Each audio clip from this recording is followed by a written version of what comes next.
Hey everybody, it's Dallas from Real Life Warriors. I just want to tell you guys good morning. I want to thank everybody for your support and following me.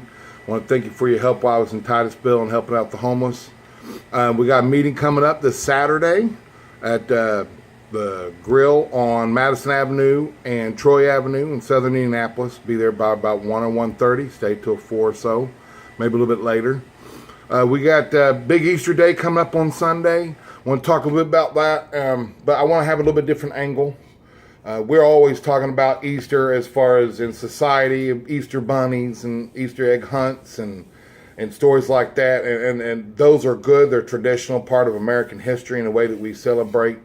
Those are all fun and fine and dandy and good family building times, but it's not really spirituality. And then we got the religious part of Easter, and that's where everybody goes to church. People who don't normally go to church go to Easter Sunday church.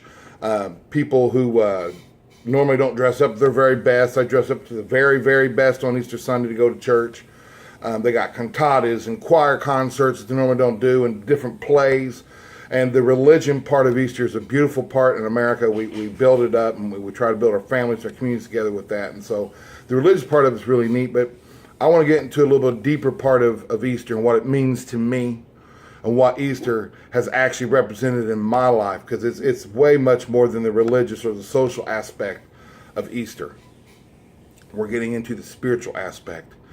And we've been talking a lot about setting goals in your lives, because it's one of the things that you've got to do to move forward in your life. There's 7 things you got to do to move forward in your life, and setting goals is one of them. You got to pray and meditate, reset your mind. There's a lot of things we got to do, but when we're talking about Easter, it's really about a resetting that takes place for you. What I found with Easter is this.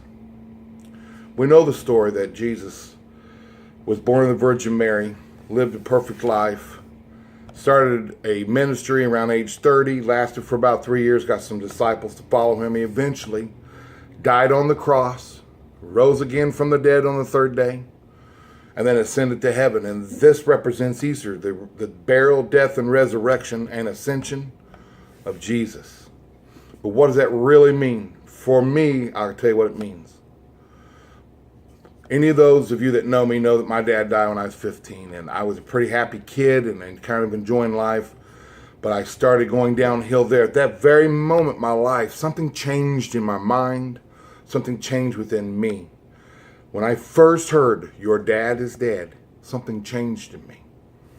And I was also in a relationship where the girl was a really nice, good Christian girl. I was the problem in our relationship, and always have been a problem in any relationship I've ever been in, really, until this one. And I'm hoping to be part of a solution in our marriage. But that path where I believe the depression started, and maybe the bipolar manic depression started, whatever the case, that path led me down a long path of self-destruction, self-hatred, and not really caring about anything and knowing what to do.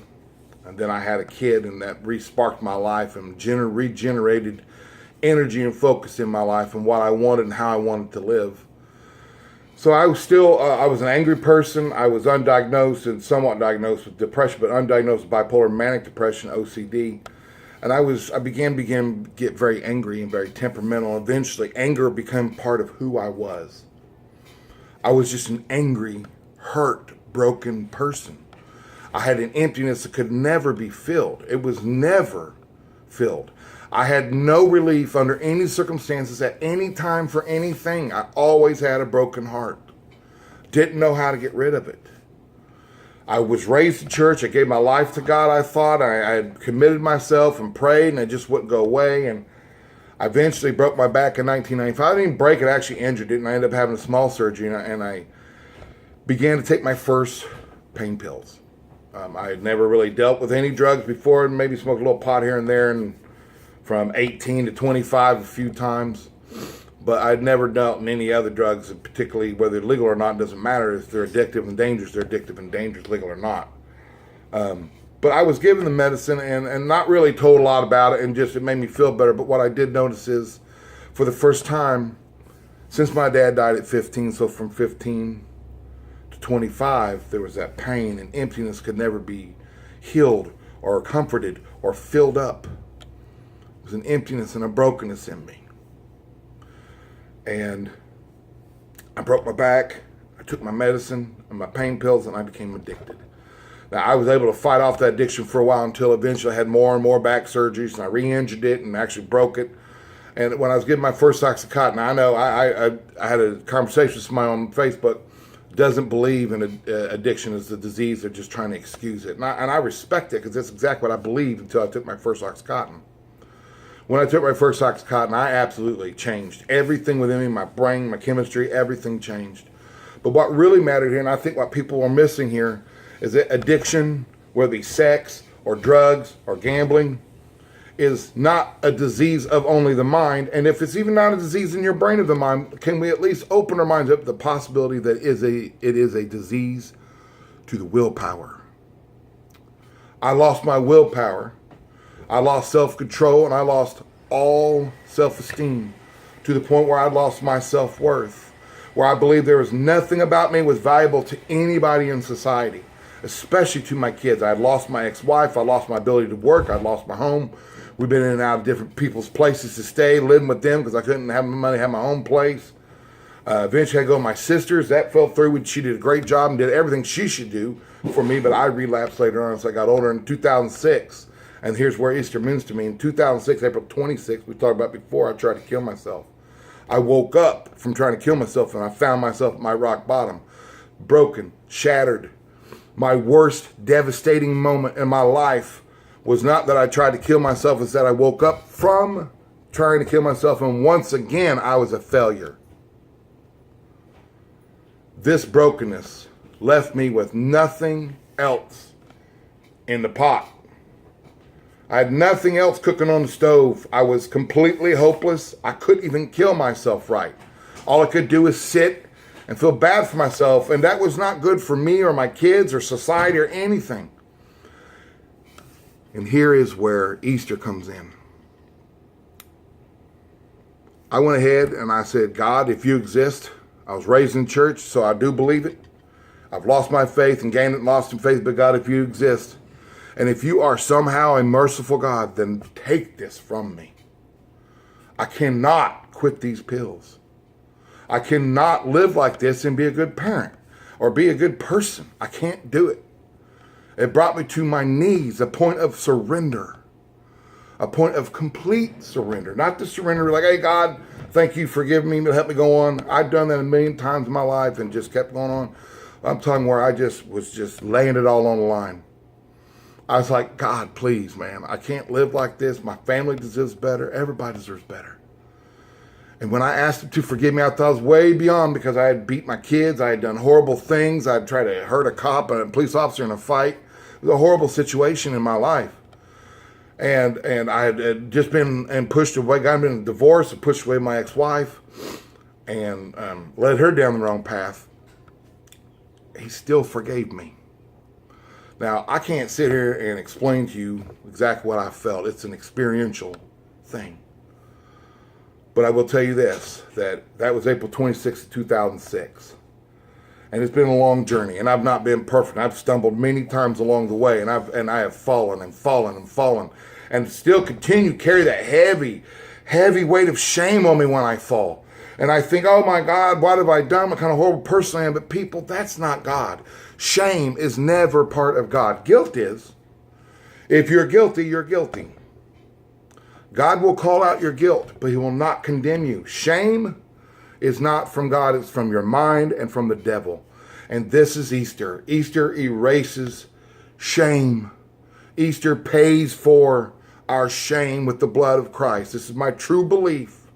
The very essence of what all my teachings are is the love and blood of Christ, which are synonymous. So many Christians worry so much about casting rocks, telling people what they're doing wrong and how they need to get better. And they're worried about if somebody shows up at a bar to talk to somebody about God, how it ruins their reputation. Nothing matters more than winning people to God. Winning people to God.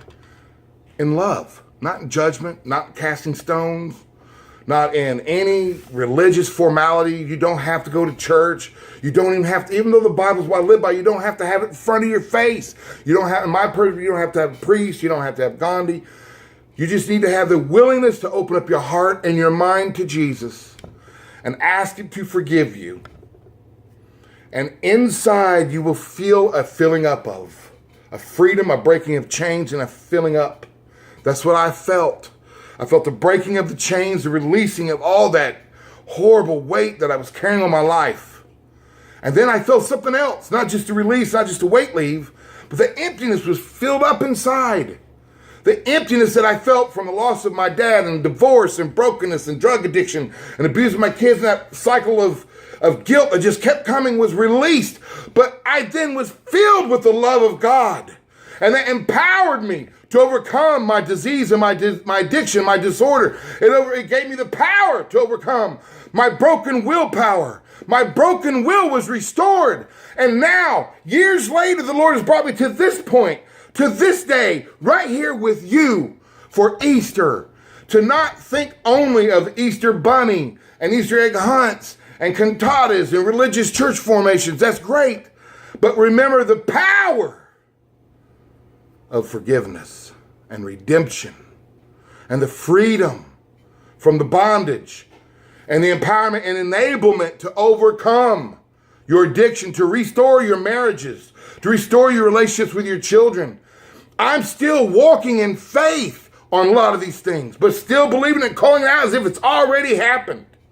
Because I believe in that. They said I may never walk again. Now I'm up here trying to walk 20, 30 miles a week.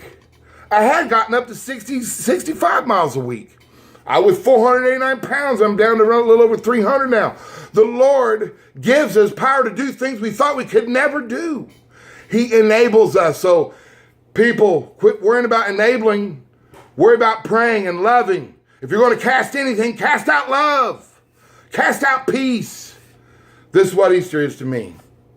Easter is about peace, redemption, love, empowerment, and resurrection. And for me, that's regeneration. God bless you guys. Hit me up on Facebook, Instagram, YouTube, Twitter.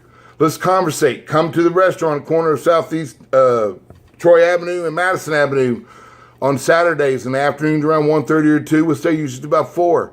Hit me up on Facebook. Let's have this conversation. We'll have private conversations if you want. Challenge me. I'll challenge you. Questions for me. Maybe get answers and learn from you. Let's do this. Happy Easter. God bless you. Remember the power of love.